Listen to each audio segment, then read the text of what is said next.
In the 2 seasons that I covered the Pittsburgh Pirates, I literally never missed a single trip to St. Louis. I think this was before the balanced schedule, so I want to say that was probably 3 trips to St. Louis. So that's 2 years. So that's 6 trips to St. Louis in total, probably. That's a lot of time in St. Louis. That's a lot of games here. And I can say pretty confidently that this right here, me wearing this, is definitively a first, because I've never come to St. Louis where it's been cold enough to where I've been able to wear a hoodie. I remember one of the games that I covered here, it was actually 2, but one of the games that I covered here, it was the first leg of a doubleheader, and it was like 100 degrees at first pitch. They had those big water jugs all around the concourse to make sure that fans, didn't die of dehydration. It was that hot. All of this is a signal to me that we're approaching fall. It's about to be pumpkin spice latte season, the best season of the year. The weather's cooling down, but evidently the Giants are heating up. You like that transition there. They're continuing to heat up as they beat the St. Louis Cardinals today 8-2. They they matched their season high of 18 hits, and we had another one of these games. I think it was just last week. I want to say it was August 29th against the Baltimore Orioles. It was the game where they scored a season high 15 runs. It was a game where they had every single member of their starting lineup have at least one hit. I want to say 6 of the players today. I think it was Elliot Ramos, Rafael Devers, Jung-Hoo Lee, Casey Schmidt, Patrick Bailey. There's one more that I'm forgetting. But 6 of their players had at least 2 hits. Jung-Hoo Lee led the way in this department with 4 hits. That's his second 4-hit game of the season. And the loudest swings of the night were courtesy of Rafael Devers and Willy Adames, both of whom had first-inning solo homers, back-to-back solo homers to really set the tone for the night. For Devers, it was his 31st of the season, again, not counting towards the Giant who has not hit 30 homers streak since 2004. He doesn't count towards that, but Willy Adames is he's been rapidly creeping up on that over the course of really the last couple of months. I think it's like 18 homers or over a span of 50-something games. But Adames is now at 27. I want to say Giants are 72, 69. That leaves him with he has about 20-something more games to hit 3 homers, which of course would end that infamous streak of seasons that they had without a Giant hitting 30 homers. As far as the standings, the New York Mets beat the Cincinnati Reds today. They held on. I don't know if you saw the whole thing with Edwin Diaz, and apparently he had to change his shoes, his cleats. I didn't really look that much into it, but were able to avoid a late surge by the Cincinnati Reds. But the San Diego Padres lost to the Colorado Rockies. And funny enough, the reason that they lost was because Kyle Freeland pitched pretty much the game of his life as far as the major leagues is concerned. 8 shutout innings, 10 strikeouts. This is the same pitcher, of course, that was ejected just a couple nights ago after Rafael Devers' first-inning homer sparked a benches clearing kerfuffle. Of course, I was not there for that. If I was there for that, we would have had probably like a 20-minute video on the subject matter. As far as the pitching goes, Carson Seymour records his first major league win, goes 5 innings. A career-high 5 innings allows just the 1 earned run, 2 strikeouts. Only 2 strikeouts, but they were both incredibly impressive aesthetically.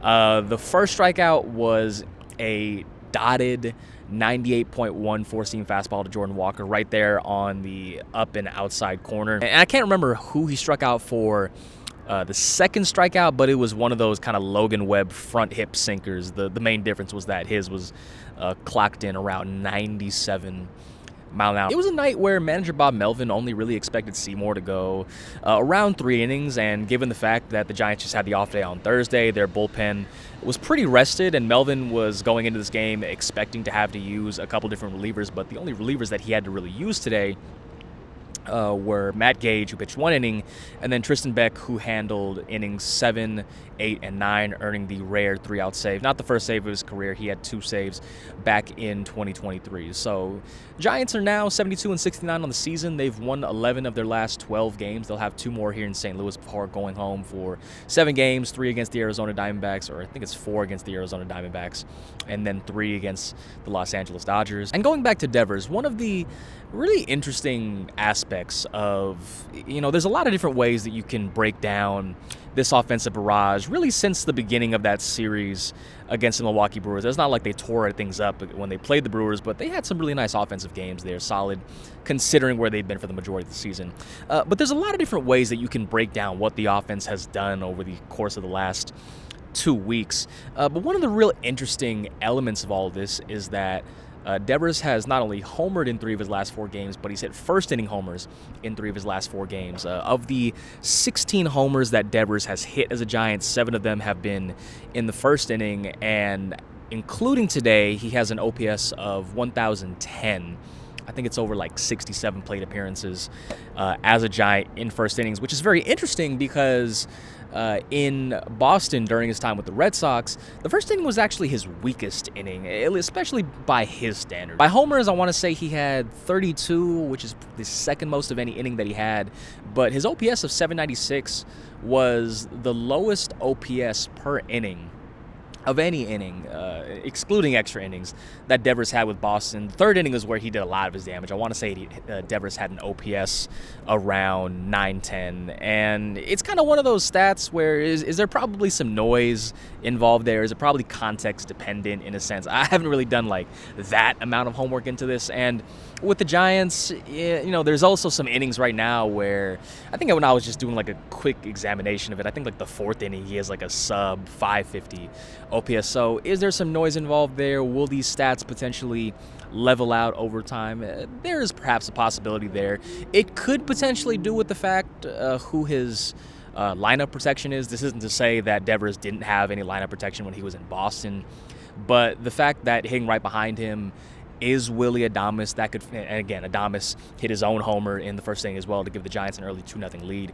That could probably factor into it as well. The fact that, if you're stacking Devers and Adames, you can't really pitch around Devers, because if you pitch around him and then Devers draws a walk, then you have to face Adames, who has hit really well over the course of really the last 3 months, been one of the best players in baseball over the last 3 months. So that could potentially have something to do with it. Again, this isn't something I'm diving like super deep into, kind of just thinking of in the moment. It's kind of like, at what point do you draw the line between fun little statistical quirk and something that has real noise, or not real noise, real substance to it? And when it comes to inning by inning splits, I'm not sure that's something you're going to go to as far as building out an entire roster, but it is something that, just generally speaking, is very interesting. And again, if Devers hits another first inning homer tomorrow, I'm just going to look at that and say, hey, maybe there actually is something to this phenomenon. But still awaiting the news regarding Matt Chapman, whether or not he is going to be suspended and serve the 1-game suspension. He is appealing. We haven't heard anything yet. It does seem like in all likelihood he is going to have to serve that suspension.